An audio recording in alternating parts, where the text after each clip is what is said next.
ಸಿಂಹರಾಶಿ, ಸಾಯಂಕಾಲದ ಹೊತ್ತಿಗೆ ಏನೋ ನೆಮ್ಮದಿ, ಶುಭವಾದಂತಹ ಸುದ್ದಿ ನಿಮ್ಮ ಪರವಾಗಿರುತ್ತೆ.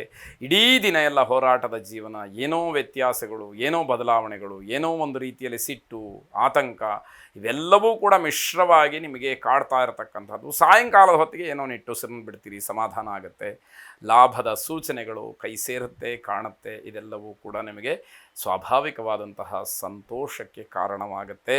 ಹೂವನ್ನು ಬೆಳೀತಕ್ಕಂಥವ್ರಿಗೆ ನಷ್ಟ ಆಗಬಹುದು, ಹಾಕಿದ ಬಂಡವಾಳಕ್ಕೂ ಕೂಡ ತೊಂದರೆ ಆಗುವಂತಹ ಸೂಚನೆಗಳಿರುತ್ತೆ.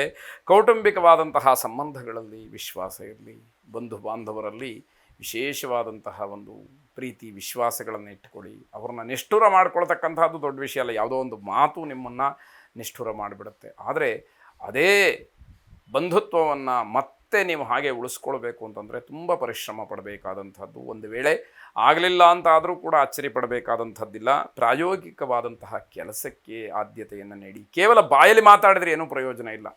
ಪ್ರಾಕ್ಟಿಕಲ್ ಆಗಿ ನೀವೇನು ಮಾಡ್ತೀರಿ, ಕಾರ್ಯರೂಪದಲ್ಲಿ ಯಾವ ಕೆಲಸವನ್ನು ನೀವು ಯೋಜನೆಗೆ ತಂದುಕೊಳ್ತೀರಿ, ಅದರಿಂದ ಮಾತ್ರ ನಿಮಗೆ ಅನುಕೂಲ ಅನ್ನುವಂಥದ್ದು. ಹಲವು ಅನುಮಾನಾಸ್ಪದವಾದಂತಹ ವಾತಾವರಣ ಇರಬಹುದು, ಅದನ್ನೆಲ್ಲ ದಾಟಿ ಅದನ್ನು ಮೀರಿ ಮುಂದೆ ಬರಬೇಕಾದಂಥದ್ದಿರುತ್ತೆ. ಮನೆಯವರಿಗೆ ಆಧ್ಯಾತ್ಮದ ಬಗ್ಗೆ ತಿಳುವಳಿಕೆಯನ್ನು ಕೊಡಿ.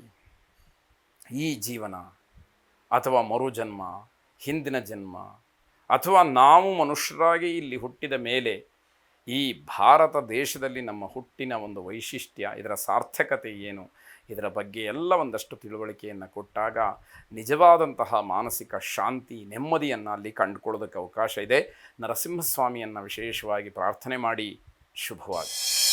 ಕನ್ಯಾ ರಾಶಿ, ವೃತ್ತಿ ಅಥವಾ ಜೀವನದಲ್ಲಿ ನಿಮಗೆ ಸಮಾಧಾನ ಆಗುವಂಥದ್ದು, ಬೇರೆಯವರು ಮೆಚ್ಚುವಂತಹ ಒಂದು ವಾತಾವರಣ ಅಲ್ಲಿ ಉಂಟಾಗುತ್ತೆ. ನಿಮ್ಮ ಜವಾಬ್ದಾರಿಗೆ, ನೀವು ಮಾಡುವಂತಹ ಕೆಲವು ಕೆಲಸಗಳಿಗೆ ಮುಂಗಡವಾಗಿ ಹಣ ಸಿಕ್ಕಬಹುದು, ಅಡ್ವಾನ್ಸ್ ನಿಮಗೆ ಸಿಕ್ಕುವ ಸಾಧ್ಯತೆ. ದೊಡ್ಡವರ ಸಂಪರ್ಕ, ಮಾತುಕತೆ ಇವೆಲ್ಲವೂ ಕೂಡ ಸಮಾಧಾನಕ್ಕೆ ಕಾರಣವಾಗುತ್ತೆ. ಆದರೆ ವಿವೇಕದಿಂದ ವರ್ತಿಸಿ ಆ ಒಂದು ಸಂಬಂಧವನ್ನು ಹಾಗೆ ಉಳಿಸ್ಕೊಳ್ಳುವಂತಹ ಪ್ರಯತ್ನ ನಿಮ್ಮಿಂದ ಆಗಬೇಕು. ದೌರ್ಬಲ್ಯ ಅಂತಕ್ಕಂಥದ್ದು ನಿಯಂತ್ರಣದಲ್ಲಿರಲಿ. ಪ್ರತಿಯೊಬ್ಬರಿಗೂ ಒಂದಲ್ಲ ಒಂದು ವೀಕ್ನೆಸ್ ಇದ್ದೇ ಇರುತ್ತೆ. ಆದರೆ ಅದು ನಮ್ಮ ನಿಯಂತ್ರಣವನ್ನು ತಪ್ಪಿದಾಗ ಸಮಾಜದಲ್ಲಿ ಅಗೌರವವು, ಮರ್ಯಾದೆ ಹೋಗ್ತಕ್ಕಂಥದ್ದು, ಜನ ನಮ್ಮನ್ನು ಟೀಕೆ ಮಾಡುವಂಥದ್ದು, ಬೇರೆಯವರ ಮಾತಿಗೆ ನಾವು ಬಲಿಯಾಗ್ತಕ್ಕಂಥದ್ದು, ಇವೆಲ್ಲವೂ ಕೂಡ ಆಗುವ ಸಾಧ್ಯತೆಗಳಿರುತ್ತೆ.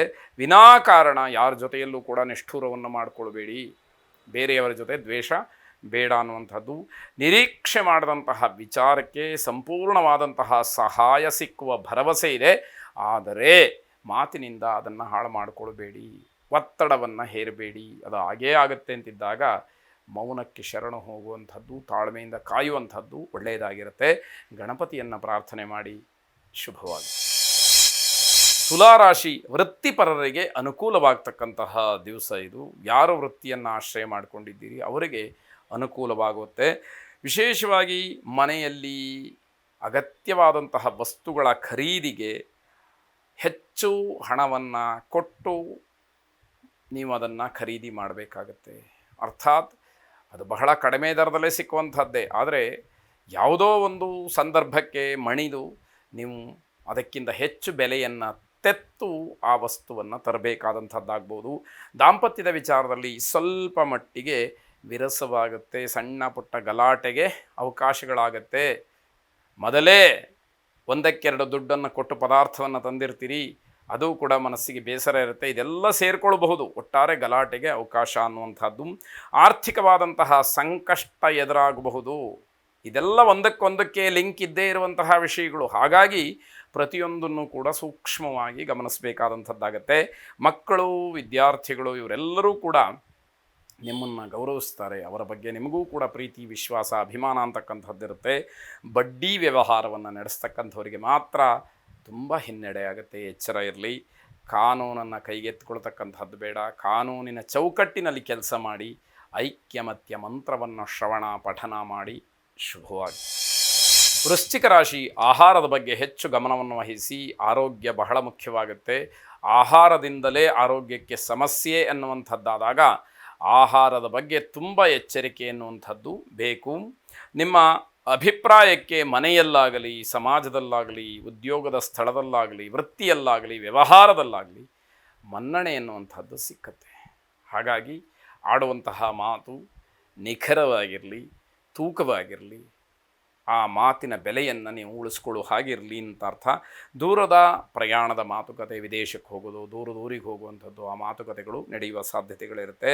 ವಿದ್ಯಾಭ್ಯಾಸದಲ್ಲಿ ಅನುಕೂಲ ಆಗುವಂತಹ ಸಾಧ್ಯತೆಗಳಿದೆ. ಸ್ವಲ್ಪ ಸಂತೋಷ, ಸ್ವಲ್ಪ ಬೇಸರ, ಎರಡೂ ಮಿಶ್ರ ಫಲವನ್ನು ಕೊಡ್ತಕ್ಕಂತಹ ದಿವಸವಾಗುತ್ತೆ. ಅಧಿಕವಾದಂತಹ ಖರ್ಚಿನ ದಿವಸ. ಸರಸ್ವತಿ ದೇವಿಯನ್ನು ಆರಾಧನೆ ಮಾಡಿ, ಸರಸ್ವತಿಯನ್ನು ವಿಶೇಷವಾಗಿ ಪ್ರಾರ್ಥನೆ ಮಾಡಿ. ಶುಭವಾಗಿ.